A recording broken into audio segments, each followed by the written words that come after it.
Freakonomics Radio is sponsored by Southern New Hampshire University. The best investments are the ones you make in yourself, and no one knows that better than Southern New Hampshire University. With more than 200 online degree programs, no set class times, and low online tuition, Southern New Hampshire University is built to fit your life today and set you up for success tomorrow. Education is an investment. Why not make it a smart one? Apply for free at snhu.edu/Freakonomics. Freakonomics Radio is sponsored by Hotels.com. Hotels.com gives you access to hundreds of thousands of hotels worldwide. And when you join for free, you can save up to 20% instantly with member prices. Plus, every stay earns rewards. So when you book one trip, you're already lowering the cost of the next one. Hotels.com is simple, rewarding, and designed to help you get more out of every stay. Sign up for free and book today. Hotels.com. It's all in the name. Freakonomics Radio is sponsored by Amica. You know what they say, if you want to go fast, go alone. If you want to go far, go together. So go with Amica and get coverage from a mutual insurer that's built for their customers, one that looks after what's important to you together. Auto, home, life, and more, coverage that fits your unique needs.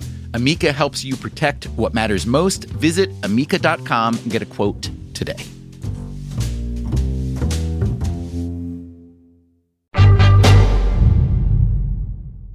I feel like as much as Sam Bankman-Fried has been in the center of a vortex, that you're close to the center as well. Can you just tell me what your life has been like the past couple months? Surprisingly controversial. This material just landed in my lap, and I really did think when I was writing it, I never had more fun writing a book than I had writing this one.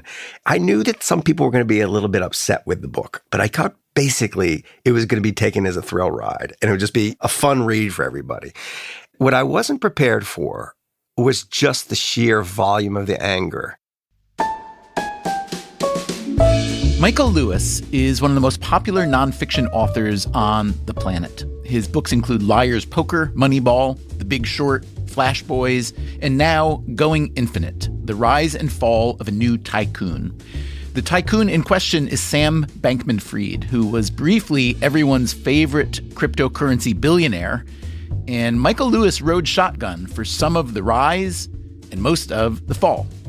The fall was fast and hard. Bankman-Fried was recently convicted of 7 counts of fraud and conspiracy in a New York courtroom.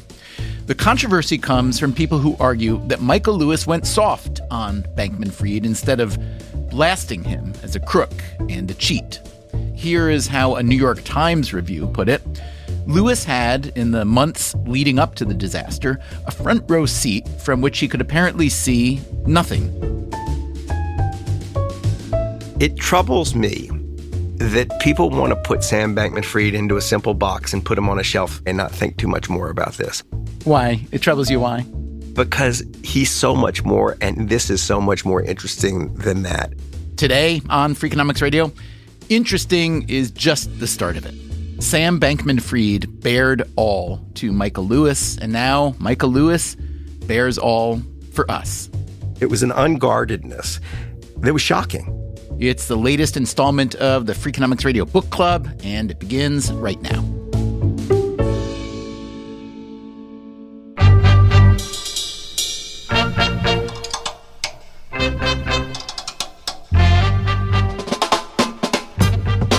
This is Freakonomics Radio, the podcast that explores the hidden side of everything, with your host, Stephen Dubner.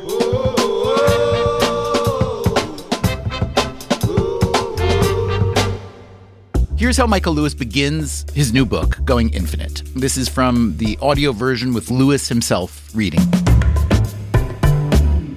I first heard about Sam Bankman-Fried at the end of 2021 from a friend who, oddly enough, wanted me to help him figure out who he was. My friend was about to close a deal with Sam that would bind their fates through an exchange of shares in each other's companies, worth hundreds of millions of dollars. My friend asked me if I could meet with Sam and report back whatever I made of him. A few weeks later, Sam was on my front porch in Berkeley, California. He had emerged from an Uber in cargo shorts, a t-shirt, limp white socks, and ratty New Balance sneakers, which I soon learned were basically the only clothes he owned. We went for a walk, the only time in the next 2 years I would ever see this person who was always dressed for a hike actually go for one. During our walk, I prodded him with questions, but after a while, I was mostly just listening. The stuff he was telling me, all of which I should say here turned out to be true, was incredible. By the end of this walk, I was totally sold. I called my friend and said something like, "Go for it. Swap shares with Sam Bankman-Fried. Do whatever he wants to do. What could possibly go wrong?" As we now know, a lot of things went wrong. Bankman-Fried started and ran two firms, a cryptocurrency trading firm called Alameda Research and a crypto exchange based in the Bahamas called FTX. When FTX collapsed in 2022, Bankman-Fried was charged with shuffling money between the two firms and spending billions of dollars of customers' deposits on political contributions, celebrity marketing, and venture capital investments. He also directed a lot of money toward the effective altruism movement. The thing is, as you read Michael Lewis's book, it's hard to separate Bankman-Fried's illegal behaviors from the ones that were just sloppy or weird. The book's publication was timed to coincide with the first day of the Bankman-Fried trial. So heading into the trial, a lot of people were asking Lewis what he thought.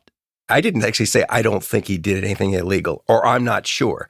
What I said was, "I don't want to say," because I want to just tell the story and let the reader decide what they think. The book is filled with stuff that is essentially law-breaking, but I'm just telling it rather than telling you he broke the law. So do you think maybe that's why you've been somewhat punished, because you didn't act as judge and jury in the book? Yes, totally. But what I did, and I did very intentionally, was I let the characters in the book investigate him rather than me. I mean, it was made to order for narrative nonfiction. I had the chief operating officer of the company who'd been there from the beginning, who realizes when it all blows up, she doesn't know how this company operated. And she wants to lynch him. Like, she's helping the prosecutor. She's trying to find evidence. So I just let her do it. So your books are generally very well reviewed. Among writers, you're thought of as a writer's writer. So I'm not used to seeing you get this kind of attention. Bad reviews, features that call you into question. I'll read you a couple of headlines from the Washington Post. Michael Lewis goes close on Sam Bankman-Fried, maybe too close. LA Times, what you won't learn from Michael Lewis's book on FTX could fill another book. Another LA Times piece, in Michael Lewis, Sam Bankman-Fried found his last and most willing victim. So the through line here is that critics feel you still treat him too much like a hero and at least like someone to be sympathized with. Well, can I push back on this first? There are also reviews by better writers in the New Yorker, in the London Review of Books, in the Times Literary Supplement that are very positive. There was no consensus in the reviews.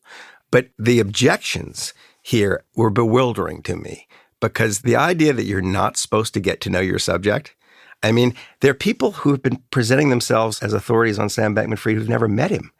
It's really useful to get to know someone if you're going to write about them. The idea that I was somehow blinded to what he had done is preposterous, because I didn't start writing this thing until January of this year. I could see what he'd done. I think that people are confusing painting him as he actually is with sympathizing with him. Is it surprising that if you paint him as he actually is, you feel yourself disturbingly drawn to him? Because this was the problem in the first place. This is what led to the whole problem. If you don't feel some attraction to him, at least in the beginning of the book, you're completely missing why this happened in the first place. So to start out as, oh, this guy is evil and everybody saw it and I saw it. First, that's false. Second, you miss the wonder of the story. The story really begins in 2017, when Bankman-Fried quit his job at the trading firm Jane Street Capital to start his own crypto trading firm, Alameda Research. As Lewis's book makes clear, Alameda was, from the beginning, a mess.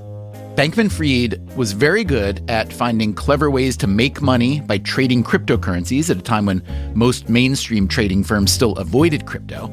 But as a CEO, he was terrible, unfocused, unreliable, and totally uninterested in any of the normal processes required to run a company or to manage employees. And after about 3 months, half of them hated Sam and half of them thought he was a criminal. Then he created the cryptocurrency trading platform FTX and became CEO of it. He timed the crypto wave perfectly. By 2021, Forbes put Sam Bankman-Fried's wealth at $22.5 billion, making him the world's richest person under 30. At FTX, he was still a bad CEO, but there was more to it than that. What he did is he misappropriated funds. He told people that their money was safe in one place, and he was taking big gambles with it in another place. What's odd about these gambles is that some of them seem to have worked out pretty well. Look, I'm not a lawyer, and I was never all that interested in the legal questions. I was more interested in the moral questions. And he clearly, in my story, right from the beginning, did something that was illegal. He didn't ever separate the funds. Like he had his hedge fund, Alameda Research, or quant fund, or whatever you want to call it, and his exchange. And the way people got their dollars onto the exchange was by sending it to his quant fund, and it never left the quant fund. So he was essentially extending himself a free loan using customer deposits right from the beginning. When you started hanging out with Sam, he was already well known in some circles, maybe not famous quite. And then your relationship extended, including to the collapse of FTX, up to the trial and so on. First of all, I want to hear about how the reporting happened. I mean, we know a lot about you as a reporter. You really believe in the old school idea of just hanging out with a notebook. So I want to hear about the relationship, how it worked, and especially how the relationship changed between you and him after the collapse. I didn't start out thinking I had a book or what the book was. I started out thinking, this character is really interesting and the situation's bizarre. He's gone from zero to having $22 billion in 18 months and the world is organizing itself around this pile of money. I just want to watch. So that's how it starts. I say to him, I just want to watch. I don't know what there is here. And he says, fine, come on down to the Bahamas and here are the keys. And so I spend a year doing that. At no point did Sam Bankman-Fried ask me what I was doing. At no point did he say, I can't answer that question, or why are you asking that question? It was an unguardedness that was shocking. And it wasn't just with me. I think other reporters found that when they pushed a little bit, doors just opened there. Some of the scenes in the book are just comically bizarre. Like when he's on a Zoom call with Anna Wintour from Vogue magazine, who wants him to participate in, maybe fund the Met Gala, the very high-profile fashion event at the Metropolitan Museum of Art in New York. Yep. In that instance, where are you? Are you in the room with him when he's on that call? Yes. Where is that? It's in the Beverly Hills Hilton Hotel. And he's in L.A. Why? He's in L.A. because he's gone to the Super Bowl. It was the day he was leaving to go back to the Bahamas, and I was going to join him. He says, I got a call. And I said, who you got a call with? He says, I don't know. Anna Wintour. And I said, oh, really? And so I sat off to one side, and it was just, there was no one else in the room, just him. And I watched and I scribbled furiously notes as he spoke and realized in the moment that I was watching a microcosm of Sam Bankman-Fried's relationship with the outside world, especially the outside world that organized itself around piles of money. And how would you describe that relationship? Sycophantic towards him. There was a certain obliviousness on his part to who these people were and why they wanted what they wanted. He knew they wanted money, but beyond that, he didn't pay that close attention to who they were. He's trying to figure out just how much attention he should pay to these people because they were constant. It was like brunch with Shaq and dinner with the head of Goldman Sachs. A lot of this was completely new to him. So on this Anna Wintour call, he agrees to what she's asking for, to maybe sponsor, attend something, the Met Gala. But then in the end, he cancels on her at the last minute. Much more complicated than that, because he seems to agree to everything she says, everything, because he's actually not really listening. He's playing a video game when he's talking to her. He just turns her picture off when she's talking and plays the video game. And only when he hears like, oh, Sam, what do you think of that? Does he wake up, turn her picture back on, stall, get the question again, and answer it. She would have understandably left that conversation thinking that he was all in on the Met Gala, that he was going to go, maybe even pay for it, but he hasn't actually said very much except yup. And then when he's done, I ask him, like, really? You're sitting here in your shorts and your cargo shorts and your T-shirt and your limp socks. You have no interest in fashion. You don't even know who she is. Like, you're really going to go to that? And he goes, I never really thought about it. By the time I met him, he had figured out that the best way to navigate the world of the rich and famous was just to agree with everything they said. He actually says this. He says, I've discovered, it's like an AI program. I discover people like you if you agree with them. What would you say that Sam Bankman-Fried is or was exceptionally good at and exceptionally bad at? He was exceptionally bad at understanding how people would feel about his behavior. Like, even now, I think he doesn't understand why people are so angry. When he moves from childhood, which his childhood is completely isolated and he has no real relationships with anybody, into adulthood, and he starts to figure out he wants to have relationships with people, he learns how to kind of fake his emotions and kind of signaling his inner life so that people aren't so freaked out by him. There's a sort of absence in his imagination of what other people are feeling. What was he exceptionally good at? He was interesting in his attempts to quantify the unquantifiable. To me, what made him, when I first met him, such an interesting character was the way he was moving through the world was so weird. He was essentially moneyballing life. Everything was an expected value calculation. And in some ways, you can think of him as having replaced principles with probabilities. There were no fixed rules. Everything was, we're going to try to measure the expected value of this decision or that decision and do the thing that's the highest expected value. And, doing things like making decisions about whether to get married and have children this way. Sam Bankman-Fried grew up in California. Both his parents were legal scholars at Stanford. Sam went to college at MIT, where he studied physics and math. It was during college that he met a young philosophy professor from Oxford named Will MacAskill, who made him think about his life differently. Here is a passage from Going Infinite. The argument that MacAskill put to Sam and a small group of Harvard students in the fall of 2012 went roughly as follows. You, student at an elite university, will spend roughly 80,000 hours of your life working. If you're the sort of person who wants to do good in the world, what is the most effective way to spend those hours? Put bluntly, should you do good or make money and pay other people to do good? Was it better to become a doctor or a banker?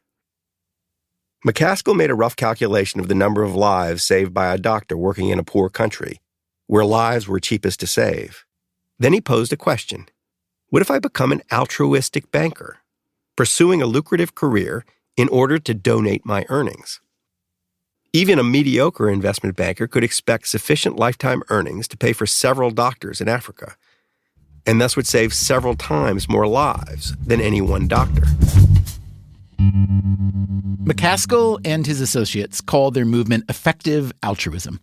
My Freakonomics friend and co-author Steve Levitt interviewed MacAskill on his podcast, People I Mostly Admire, in August of last year. This was just a couple months before Sam Bankman-Fried was arrested. Here is a piece of that interview with MacAskill talking about the earning to give model. The biggest success story from earning to give is Sam Bankman-Fried, who's now the richest person in the world under the age of 35. And he's publicly stated he's giving away 99% of his wealth or more and is already ramping up his giving. I think part of what helps here is that we've just built this community. It's much easier to live up to your ideals if you've got a bunch of people around you who will praise you for living up to them. And maybe you'll feel shunned or less welcome if you're claiming that you want to do enormous amounts of good and give enormous amounts, but actually aren't. When Bankman-Fried heard MacAskill's pitch back in 2012, he was sold. He ultimately decided to make as much money as possible. His personal goal was infinity dollars, thus the title of Michael Lewis's book. And that's why, after he graduated from MIT, he took a job in New York doing high-frequency trading at Jane Street Capital. The people on Wall Street who hired him would have told you that he was extremely good. When you gave him games to play that required these expected value calculations, he was a wizard. That he was really, really good at dealing with sort of messy, semi-chaotic environments and making the smart decisions in them. Here's an example. If you asked him to sit down and play chess with a grandmaster he would have been okay, but not great. But if you changed the game, it was speed chess and you had 5 seconds to make a move. And every minute you change the rules of the game so that all of a sudden the bishops have to be pawns and the pawns have to be bishops. He might have beaten the grandmaster. In that kind of environment where it's almost impossible to know what the right answer is, but you can make some quick judgments and act on them, he was especially good. When you say he replaced principles with probabilities, it strikes me that that's a good way of describing the fear that's going on right now of what AI is going to do. That's funny you say this. When I was thinking about what this story was a parable for, when I was writing it, one of the things that kept popping in my head was a parable for AI. It was like a foreshadowing of what happened when you let an artificial intelligence loose in the world with a goal, telling it what to do, but not telling it how to do it, right? So you tell it to get a reservation at your favorite restaurant tomorrow night, and it goes out and finds that the restaurant's fully booked and starts to kill the people who have reservations to get you a table. That's Sam Bankman-Fried. That's Sam Bankman-Fried. He's programmed himself to make as much money as possible to then spend to defray existential risk to humanity without any instructions about what he can't do in order to do that. I felt at any given moment when he's making his decisions, he was always on pretty shaky ground in his calculations. Like, I don't know what the probability of AI wiping us all out or some pandemic wiping us all out or an asteroid hitting the Earth, but neither does he. And yet he's putting very confidently numbers on these things and acting on these numbers. Many of the people Bankman-Fried recruited to work at Alameda and FTX also considered themselves effective altruists, or EAs, and they talked about the expected value of their actions the same way he did. It was quirky, and it was weird watching people think they could be precise about things that you just couldn't know. But I actually quite liked the fact that there were people who were worrying about these things. And to their credit, right, the effective altruists get to the fear of AI before all of us. They weren't all wrong. They aren't all wrong. My God, we may look back and say they were all right. I'm curious what impressions you walked away with of the effective altruist crowd, especially Will MacAskill, the ringleader. I'm curious whether you think he and the core movement are sincere. Are they a little bit griftery? Are they both? I think they're completely sincere. But on the other hand, the best con men believe their own con. But I don't think of them as con men at all. They're academics. There's a kind of blinder quality to them. The whole movement, it has this cult-like quality in that it attracts a certain kind of person, and then they get their meaning of life from the thing. But it's a kind of anti-cult cult in that, unlike most cults, well, what is it? It's a cult of reason, right? It's a cult where if you have a better argument inside the cult, you win and the cult changes. So it's a little different from most cults. And it has had this capacity to kind of phase change in a way that cults normally don't. They start out trying to save, poor children in Africa, and they end up worrying about human beings a trillion years from now living on Mars. I think of them as completely sincere, generally pretty sweet-natured, devoted to logic and reason and argument, and somehow it has the capacity still to run off the rails. Did they respect Sam, or did they just love him for his money? I think they felt about Sam the way Sam's parents felt about Sam. They were scared both for and of him. And they were, interestingly, even in good times, a little worried about him being too closely identified with the movement because he became kind of the face of the movement. I think they smelled existential risk to the movement. He became too important to them. How bad has his downfall been for them? I don't know how, with the recruiting numbers in the Stanford and Princeton and Harvard and MIT math and physics departments are looking like these days. Can have been good. My guess is it causes a bit of a retrenchment in how they think about what they're doing. I think that back in the day when it was just being more intellectually rigorous about what you did with charitable dollars, it was pretty unobjectionable. Where I find the whole thing jumps the shark is the earn to give idea. I'm not quite sure why I feel this way, but the whole idea that to stop trying to do good yourself and maximize the dollars you make and pay someone else to do good with them. There's something about divorcing charitable acts from human sympathy that feels a little weird to me. There's this concept, I think it's mostly in psychology, but others use it, called moral licensing. It's this idea that if you're doing something, great for people or the world in one corner of your life, you give yourself license to lie or cheat or steal whatever in another corner. Do you think that he felt that because he's making money in the service of effective altruism, which is going to use money to solve potentially existential problems, that just trumped everything else, and that if he needed to be deceitful or withhold information, et cetera, that he's still kind of in the plus column because of the big one? Yes, I think so. He wouldn't put it that way. I'm trying to think how he would put it, but the effect is the same. This is the whole business of replacing principles with probabilities. There are no firm fixed rules that he will obey. So why does he allow himself to move through the world without obeying firm fixed rules? It's because he thinks this larger goal justifies it.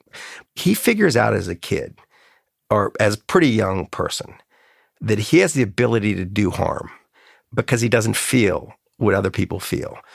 It's a bit like if you didn't feel pain, you're more likely put your hand on the stove and burn it off.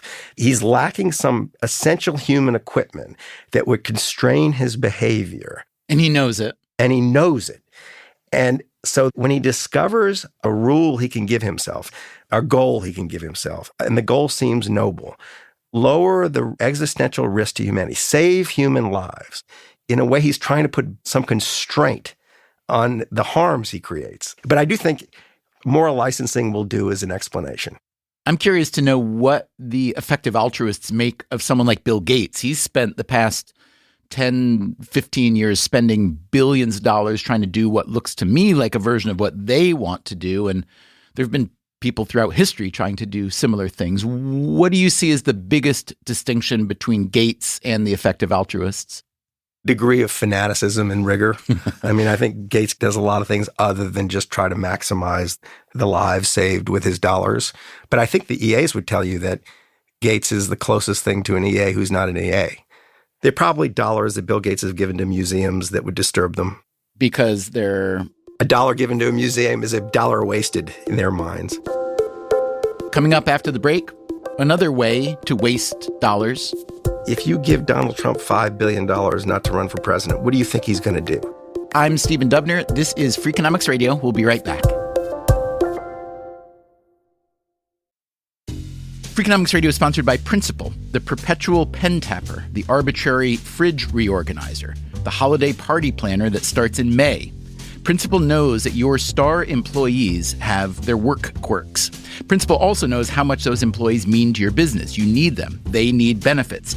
Work with Principal so they can help your team with a retirement and benefits plan that's right for them. Principal Life Insurance Company, Des Moines, Iowa.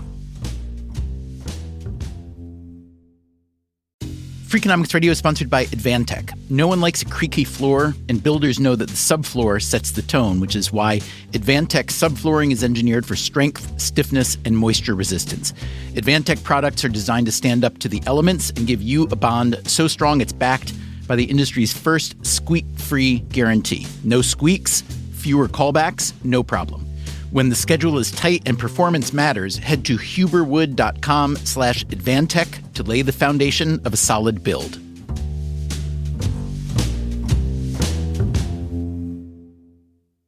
Freakonomics Radio is sponsored by LinkedIn Ads. Ever invested in something that didn't live up to the hype? Marketers know that feeling. They optimize for the numbers that look great, like impressions, but then they don't see revenue.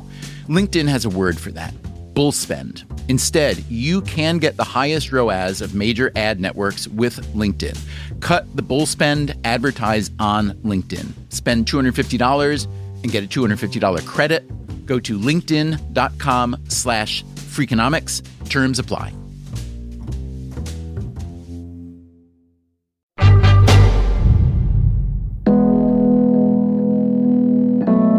Sam Bankman-Fried didn't buy a yacht or have expensive tastes on most of the normal dimensions, but he did spend a lot of money in the political arena.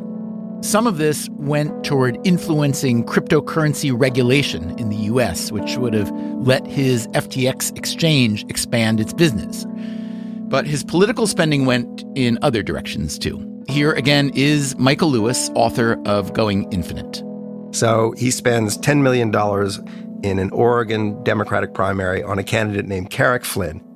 Sam identifies him because he is an effective altruist who's expert in pandemic prevention without paying any attention to his viability as a candidate. And Carrick Flynn has, among other traits, fear of public speaking, deeply, deeply insecure and upset when people say something critical about him.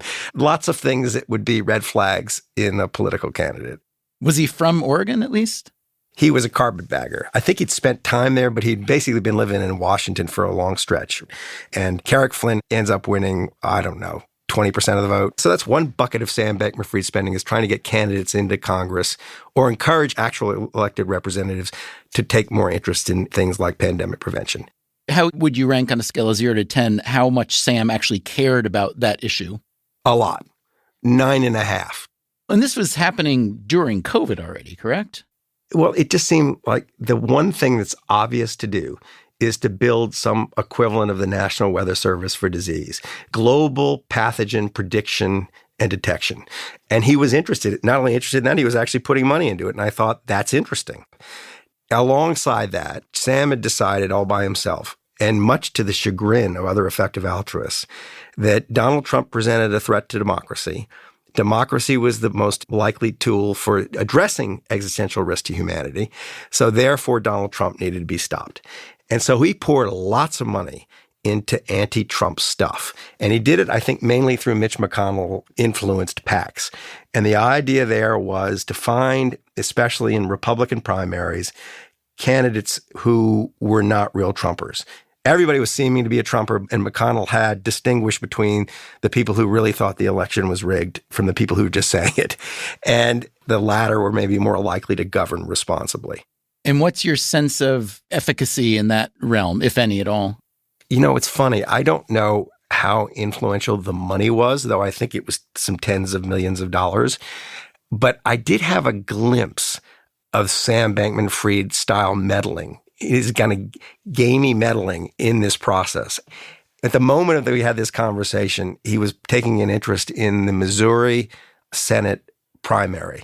There were two candidates at that time who seemed especially viable. Both were named Eric Schmidt and Eric Greitens. Eric Greitens was a full-throated Trumper. Eric Schmidt seemed to be faking it. At least so said McConnell's people.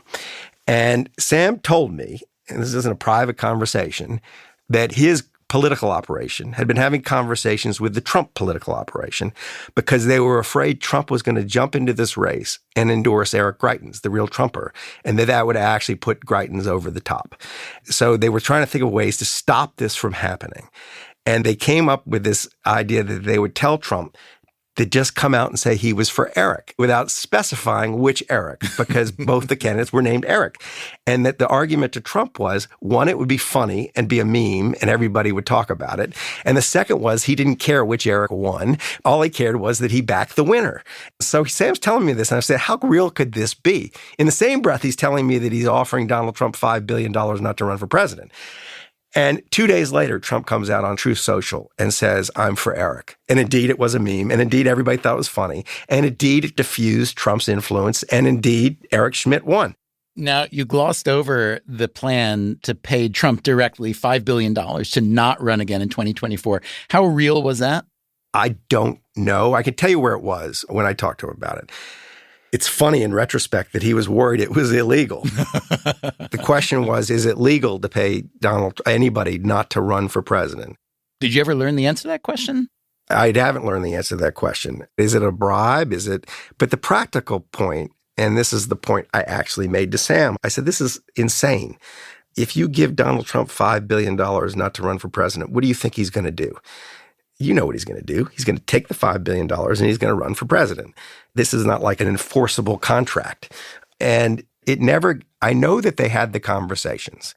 Do you know at what level of the Trump organization or campaign he was speaking with? If I had to guess, we got to qualify that I'm guessing, that the CEO of FTX Digital Markets was a fellow named Ryan Salem. And Ryan Salem was a Republican and apparently very friendly with Donald Trump Jr. And I had the impression that the conversation was happening between those two. But I don't know if that's true. Whatever channel it was the same channel that got Trump to say, I'm for Eric. So we know the channel exists. The question is, could that ever have happened in real life? And I'm not sure it could ever have happened in real life, but it was a really good example of Sam Bankman-Fried addressing a problem. It's like, pretty original thought. Pay him not to run. So, would it have been illegal for Sam Bankman-Fried to pay Donald Trump $5 billion to not run for president? The UK has a law that forbids payment or promise of payment to get a candidate to withdraw from an election.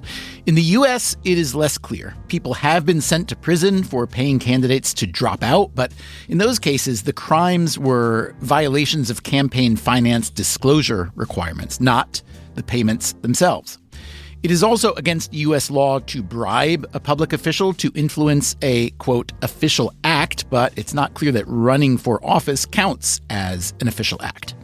Whatever the case, it's pretty clear that Sam Bankman-Fried didn't have the chance to pay Donald Trump $5 billion not to run.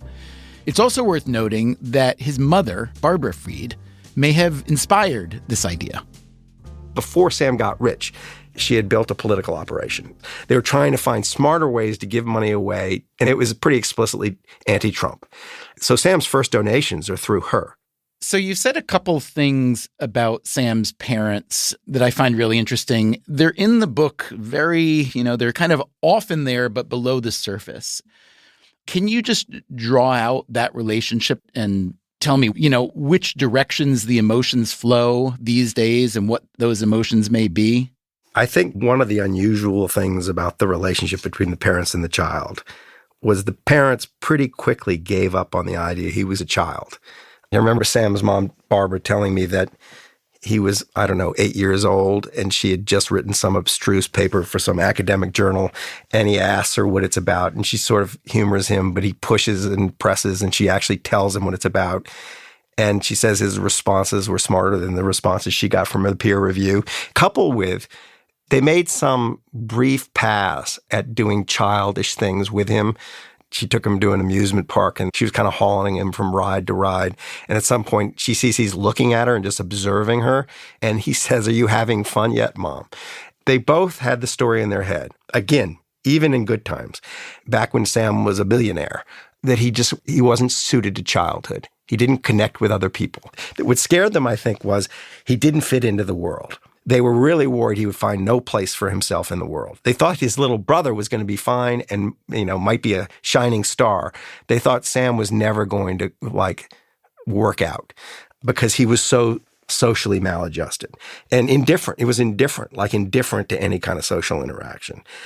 They were then bewildered when this child of theirs is discovered by Jane Street and high-frequency trading as God's gift to trading, and all of a sudden is endowed with a new identity. I'm made for the new financial markets. And then further perplexed when he quits that and becomes crypto billionaire. They just find it completely implausible, just preposterous that he was in the position he was in. But accepted, that's what happened to Sam. Now, obviously they're devastated. If I had to guess, they have slightly different views of the situation. But the mother is more vocal about her views. And I bet right now that she views Sam as chiefly a victim, that she thinks he's completely innocent of all wrongdoing. And she hasn't asked him what he did. So she hasn't really pushed him on it. The truth of the relationship, and this is what I think the media generally in the commentary gets wrong, is that it, from Sam's point of view, was not that close. If you talk to the person who ran Sam's scheduling, she'd say the hardest part of my week is when one of his parents calls and wants 15 minutes with him, and I have to lie to him because I know Sam doesn't want to do it. That Sam kept them really at arm's length and didn't welcome their intrusion into his life. And the exception being is when he gets in trouble, when he gets in trouble and there's no one else there. But I think it probably drives him crazy that first he's back in his parents' home under house arrest, and now the only people who visited him in jail are his parents. I don't think he welcomes parenting. He's never engaged with that relationship. So they're sort of imposing their parenting on him still and are heartbroken because he's their child and they love him. A listener wrote in to ask, when do Sam Bankman-Fried's parents get indicted? I don't think the parents had a whole lot of insight into in fact, I know they didn't. I would go from an interview with Sam or spending the day at the FTX headquarters, occasionally having dinner with the parents, and they were desperate for any kind of information about what was going on because they had no idea, no idea. What looks probably more damning than it is, but in retrospect, is that he bought this house in the Bahamas and put it in their name. But they were I promise you, they were only vaguely aware that they owned it. They didn't furnish it. They didn't care about it. And they gave it back right after it all fell apart. They couldn't get rid of it fast enough. What the dad was doing was he was mainly involved in the philanthropy. He was doing things like working with the Bahamas government to make sure that people who were in the psychiatric hospital had more contact with human beings outside the psychiatric. He was really working full time as a do-gooder. But I don't think either one of them are meaningfully involved in the business. We should say Joe Bankman and Barbara Fried currently face a civil lawsuit alleging that they are not as innocent as Michael Lewis claims. The suit argues that they, quote, exploited their access and influence within the FTX enterprise to enrich themselves. In any case, I did wonder what might have happened if one of Sam Bankman-Fried's parents had been more involved in FTX, or if not them, some other potentially competent people who might have served as the adults in the room. Bankman-Fried had big plans for FTX and for himself. I asked Michael Lewis if, with the right help, Bankman-Fried could have achieved those plans and avoided the law-breaking. Yes. What stops it from happening right from the get-go is Sam Bankman-Fried's hostility to grown-ups, including his parents. He took the view that basically everybody over the age of 35 was a waste of time. And it's a very funny view he had. He sort of, in his mind, in his judgment of people, he sort of punishes them for having any experience. He prefers people without experience who are just thinking about problems from the ground up, because he thinks of experience as kind of almost polluting their judgment. And what do older people have? They have experience. But yes, if you twist the dial on Sam Bankman-Fried's risk tolerance just a little bit, yes, there's like an army of accountants who are there at the beginning and the money is put in the right place, and so he's never tempted to use it. And he was pursuing a strategy which was probably viable, which was to be the legit crypto exchange, acquiring licenses left and right. They were growing fast. There was $1 billion in revenue even the year they collapsed. One of the few adults in Sam Bankman-Fried's life was a man named George Lerner. He had been Bankman-Fried's psychiatrist in California. Here's a passage from Going Infinite. Sam had long since decided that any discussions about his inner life and its consequences for others were futile. The social stuff was basically unsolvable, he said. He didn't need a therapist to deal with his problems, though he did need someone who could prescribe his medications. The problems that interested Sam were other people's problems. He soon figured out that George could be extremely useful with these. And so Bankman-Fried hired George Lerner and imported him to the Bahamas, where he took on a new role as a sort of internal consultant at FTX. A few months into his new job, George had seen 100 of FTX's 300-something employees. He enjoyed maybe the single best view of its corporate architecture, with a clarity not available to its investors, its customers, its employees, and possibly the person who had created it. In the end, George drew up the only internal org chart ever made of Sam's sprawling creation. By the time he was done, he discovered many interesting things. 24 different people thought they were reporting directly to Sam, for example. This group did not include the chief financial officer, because FTX did not have a chief financial officer. There was no chief risk officer or head of human resources, because they had none of that either. Then there was Caroline Ellison. Caroline was apparently alone in charge of the 22 traders and developers working inside Alameda Research. I wanted to ask you about George Lerner. I realized that his medical license wasn't valid in the Bahamas, so he wasn't acting officially as a psychiatrist when he was talking to all these people, and therefore these conversations may not have been protected under doctor-patient confidentiality. Still, I am curious why he was willing and able to tell you so much about these private conversations. I would be a very poor journalist if I asked people why they were talking to me. But I will tell you this, that I knew I had a gold mine because he's very smart. He was very insightful. His first effective altruist patient was Sam's little brother, then Caroline Ellison. And only after a while did Sam become a patient. But by the time I meet him, he is serving as essentially the psychiatrist to the entire company in the Bahamas. They're rolling through his office, laying on his couch and complaining about the company. The Bahamas didn't give him a license, so at that point, he really was just a professional coach. And so he wasn't bound by any laws of confidentiality, but I never asked him.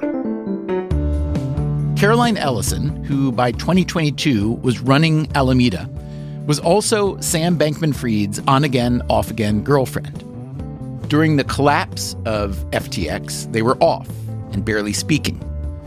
It's tempting to wonder how things might have unwound differently if either A, they had been speaking at the time, or B, if Sam Bankman-Fried had built an operation that didn't revolve around himself and just 3 other people who were the closest approximation he had to friends: Caroline Ellison, Gary Wang, and Nishad Singh, all 3 of whom, by the way, would testify against him at trial.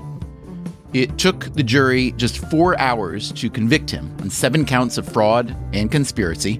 After the break, Michael Lewis attended the trial. It was, how to put this, it was no money ball. I'm Stephen Dubner. This is Freakonomics Radio. We'll be right back.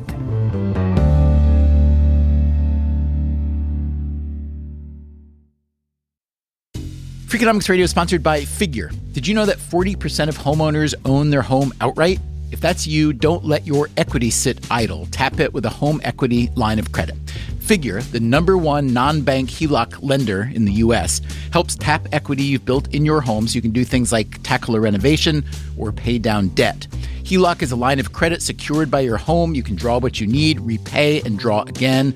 Figure offers a 100% online application. Get approved in 5 minutes and funding in as few as 5 days. It's faster than a bank loan and cheaper than a personal loan. Check your rate today without impacting your credit at figure.com/Freakonomics. This post is sponsored by Figure, NMLS ID 1717824. Figure is an equal housing lender. For more information about their licensing, visit nmlsconsumeraccess.org. Figure's HELOC is subject to credit approval and terms apply. Freakonomics Radio is sponsored by USPS. In business, there's no room for guesswork. Every shipment matters, every deadline counts. That's why reliability is at the core of USPS Ground Advantage. Each package moves through a secure nationwide network tracked from dock to door with affordable upfront pricing and delivery you can depend on. Because knowing your logistics are handled lets you focus on everything else. Visit USPS.com/Ground Advantage to start shipping with confidence. USPS Ground Advantage. We mean business. Freakonomics Radio is sponsored by PNC Bank. Boring, great word, bad rep. Yet time and time again here at Freakonomics, we find that when something culture-changing happens, boring things like calculations and careful planning are usually behind it. Which begs the question, why not apply it to other aspects of life, like banking, for example? Well, PNC Bank did since its inception, proving time and again that the best banking strategy isn't the exciting type, but the steady, reliable, definitely not YOLO type. PNC Bank, brilliantly boring since 1865. Brilliantly boring since 1865 is a registered mark of the PNC Financial Services Group, Inc. PNC Bank, National Association, member FDIC.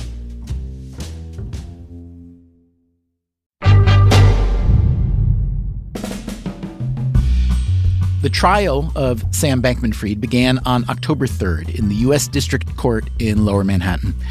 The lead-up to the trial felt a bit like the lead-up to a Super Bowl. 2 teams ready for a tense and exciting battle. Instead, it was a blowout. Every day, it got a bit less exciting, a bit sadder. Bankman-Fried's closest colleagues turned against him. The jury heard a steady stream of obviously incriminating evidence. And when Bankman-Fried himself took the stand, there just wasn't much there. He frequently said he couldn't recall saying things that others had said he said, and that he couldn't recall doing things that wouldn't seem at all hard to recall if you were the person doing them. Michael Lewis attended this portion of the trial. I knew that Sam Bankman-Fried marched to the beat of his own drum, that he was his own peculiar person with his own peculiar motives for doing these peculiar things that he did, and this would made him such an interesting character to write about. I thought if he was going to take the witness stand, he would have some strategy, some reason for doing it. And that was a big mistake. So you were not called as a witness in the trial, which, I'll be honest, surprised me a little bit. Did it surprise you? My sense is that lawyers are risk averse, and they don't like to put on the witness stand people they can't completely control. And why can't you be controlled, Michael? The problem is the prosecutors would ask me some questions, and I'd say some things that were pretty damning about Sam, but it would open me up to the defense, and they'd say, I don't know, when you met him, did you think he was dishonest? No, I didn't think he was dishonest when I met him. I thought he was curiously forthright, whatever it was. And I saw this with another witness. The prosecution had teed up a person whose title was head of product. His name was Ramnik Arora, who was actually Sam's right-hand man in making lots of the venture capital investments. He didn't have anything to do with the product. But he had his plane ticket. He had his hotel room. He thought he was testifying right after Nishad Singh. And they canceled him last minute. And I think, I could be wrong about this, it's possible they canceled him because they just decided they didn't need him. But I think between the time they teed him up and the time they called him, they read my book and they saw that he presented the same kind of problem I would present. Because yes, he could tell you about how Sam continued to spend lots of money even after he should have been aware that he was spending the customer's money. But there's this moment in the book that I think is very revealing, and it didn't get any attention in the trial. When it all blows up in early November of last year, and Caroline Ellison and Sam Bankman-Fried and Nishad Singh and Gary Wang are in a room trying to figure out how much money they have to give customers their deposits back. And they call Ramnik over, and Ramnik walks into the room. And he says they are literally like trying to figure out which exchanges they have accounts on, where do they have bank accounts. And Ramnik's phone rings, and it's from a bank, Deltec in Bahamas. And the guy is on the other end of the line, says to Ramnik, he says, I see you guys are in trouble. You should know you have an account here with $300 million if you need it. And Ramnik says this to them, and none of them have any idea of it. And the pure chaos of the thing, again, it's like a witness who has... When you've been that close, you have evidence for both sides, and neither side wants you to hear both sides. So as you're describing it, it strikes me that what you have is just a different category of information than the kind of information that is useful at a trial for either side, let's say. Yes, I think that's true. But it just makes me wonder what it's like for you. You are sitting here watching a live criminal trial that is essentially based on a book that you wrote. We've all heard what it's like to write a book and then see the movie based on it, and you've had more experience with that than most people. And the expectation is that the movie will, of course, be very different from the book, but this was differently different. So what was the experience like? It's funny you draw that analogy because it was similar in this way. When someone takes one of your books and turns it into a movie, they compress it. They distort it and they compress it. And you just hope they don't lose the spirit of it, right? They're turning 100,000 words into an 8,000 word script, so they're bound to leave all kinds of stuff out. And you hope when you watch it, it feels the way you felt when you wrote the thing. And the movies that have been made from your books, like The Big Short, Moneyball, The Blind Side, I gather that from your perspective, those were successfully done, yes? I felt in each case that more or less the spirit of the thing was preserved and the movies weren't boring.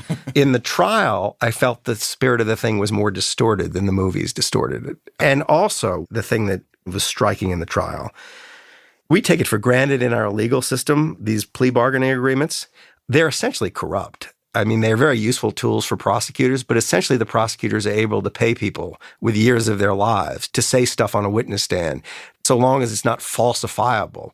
If it serves the purpose of the prosecutors, they get rewarded for it. What's a for instance here? A for instance here is, and it was a pretty common pattern in the three principal witnesses, was how they felt at the time. Nishad Singh was telling a story about how dark and miserable he was a year ago, and that he was aware that like they were doing wrong things. And I interviewed this person up and down. He was giddy with how things were going. And he would say things to me.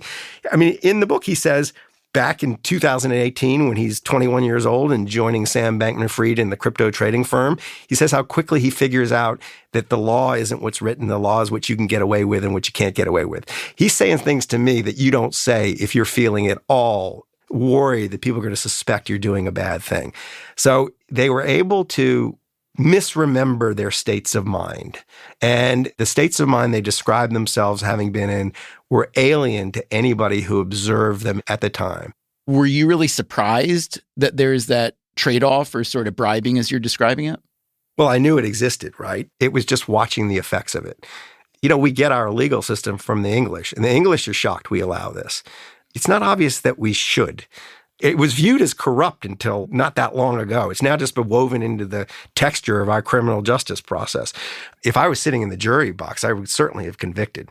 But when you back away from it and you see just how uneven the playing field is between the prosecutors and the defense, the prosecutors have unlimited resources. They have power to scare people into testifying.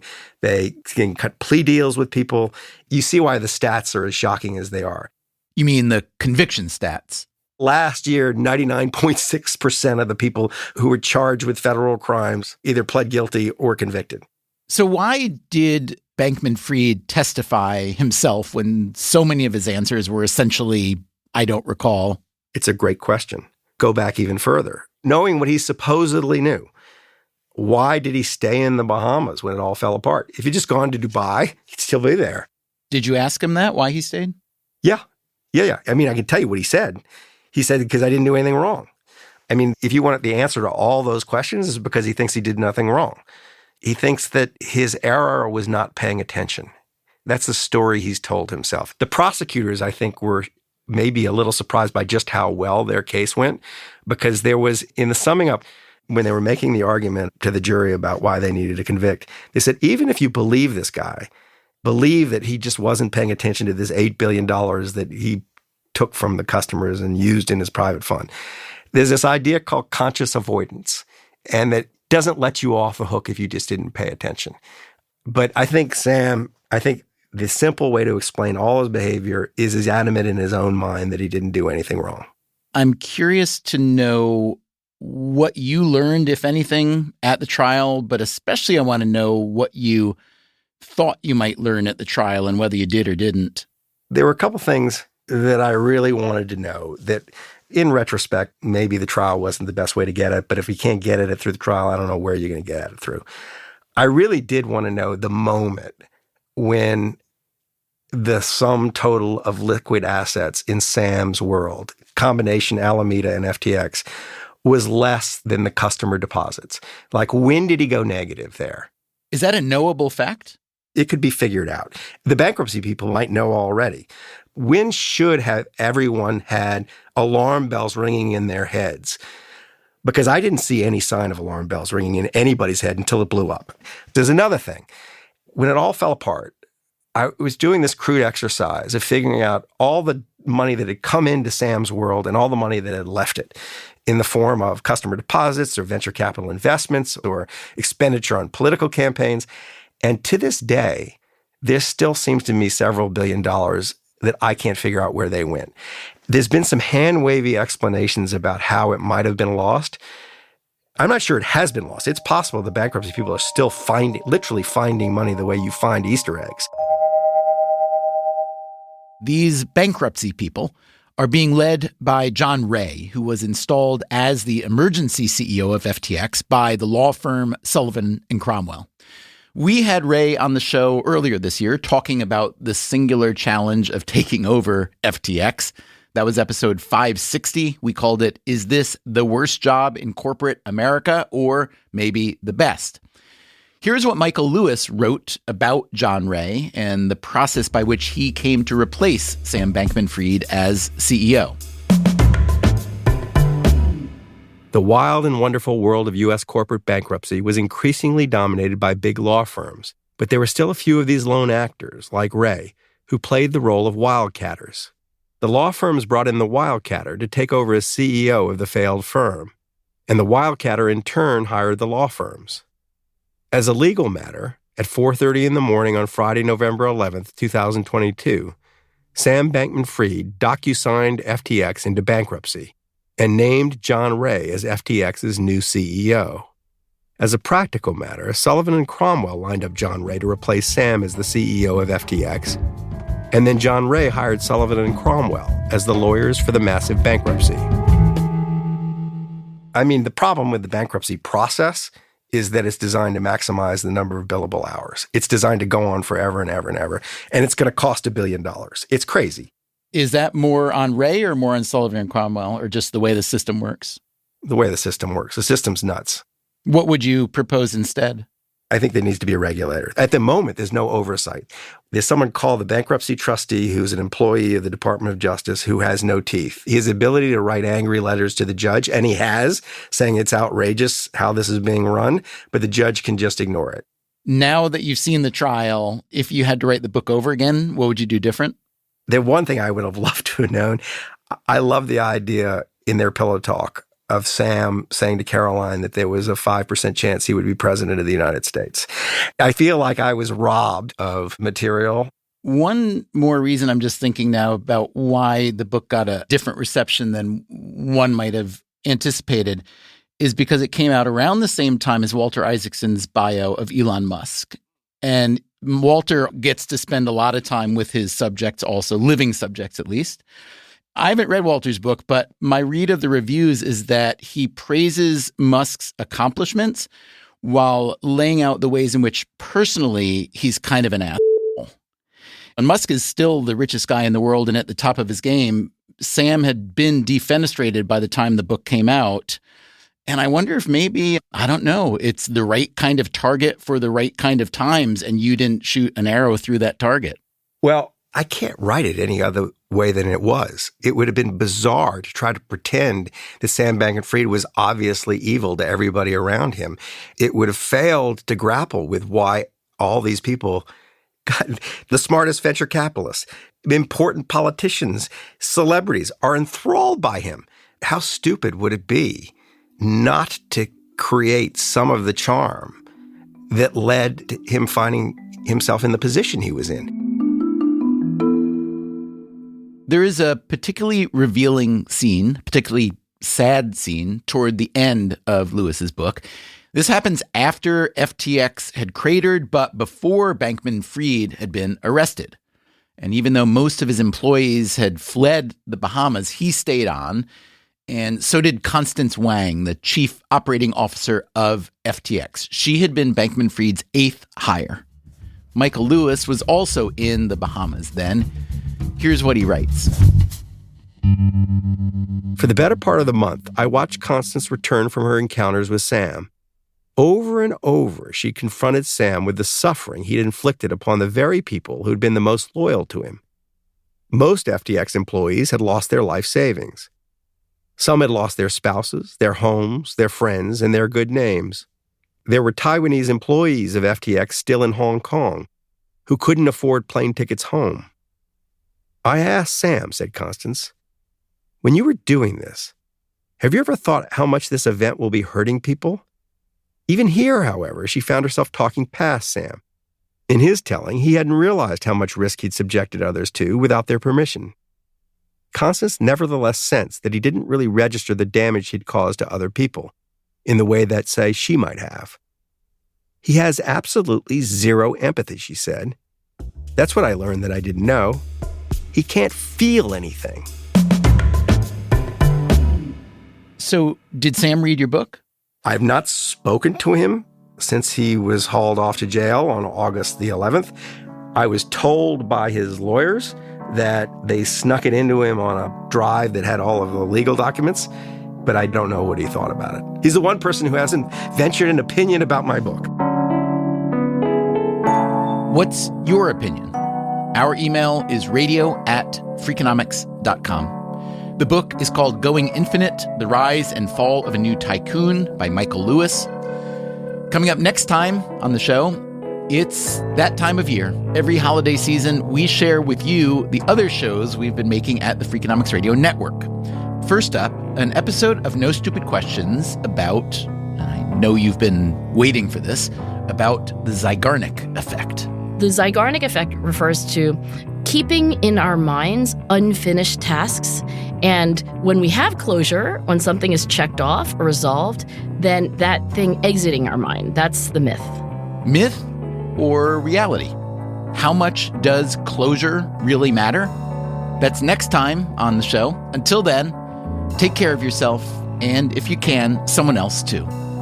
Freakonomics Radio is produced by Stitcher and Renbud Radio. This episode was produced by Ryan Kelly. The excerpts you heard from Going Infinite were read by the author, Michael Lewis, from an audiobook produced by Audible Studios. Our staff also includes Alina Kuhlman, Eleanor Osborne, Elsa Hernandez, Gabriel Roth, Greg Rippin, Jasmine Klinger, Jeremy Johnston, Julie Canfer, Lyric Bowditch, Morgan Levy, Neil Carruth, Rebecca Lee Douglas, Sarah Lilly, and Zach Lipinski. Our theme song is Mr. Fortune by the Hitchhikers. The rest of the music in this episode was composed by Luis Guerra, Michael Riola, and Stephen Ulrich. You can find our entire archive on any podcast app or at Freakonomics.com, where we also publish transcripts and show notes. As always, thanks for listening. I have approximately 1 million more questions, but it is 1 o'clock. You got to go, I assume, yeah? Yeah, I do have to go. All right. This was fun. I hope it was fun. The Freakonomics Radio Network, the hidden side of everything. Stitcher.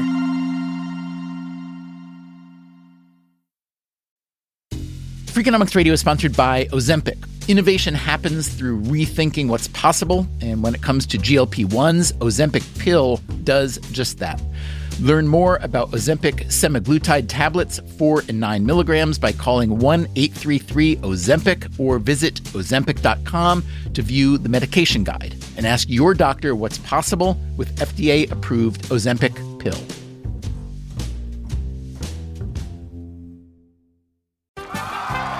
Welcome back to Should I See a Doctor? Contestant, you're camping when a rash appears on your leg. Do you A, ignore it, B, frantically search the internet, or C, use telehealth through Walmart? Telehealth through Walmart? Who knew? Oh, I'm going to say C, Walmart. Correct. Walmart can connect you with 24/7 virtual medical care. You genius, you. Well, I can fold a fitted sheet. Walmart. Who knew? Telehealth services offered by third-party providers. Restrictions and fees may apply. Everyone's talking about protein lately, but how do you actually get enough of it? Muscle Milk. Muscle Milk has a great-tasting new formula with no artificial sweeteners, flavors, or added colors. It's high-quality, complete protein designed to support healthy muscles with fewer ingredients than the previous formula and 26 to 42 grams of protein. For when you're stuck in meetings or need a post-workout recovery. Available in chocolate, vanilla cream, cookies and cream, and strawberries and cream. Try the new great-tasting Muscle Milk today. Available in stores nationwide. Muscle Milk. Protein for all.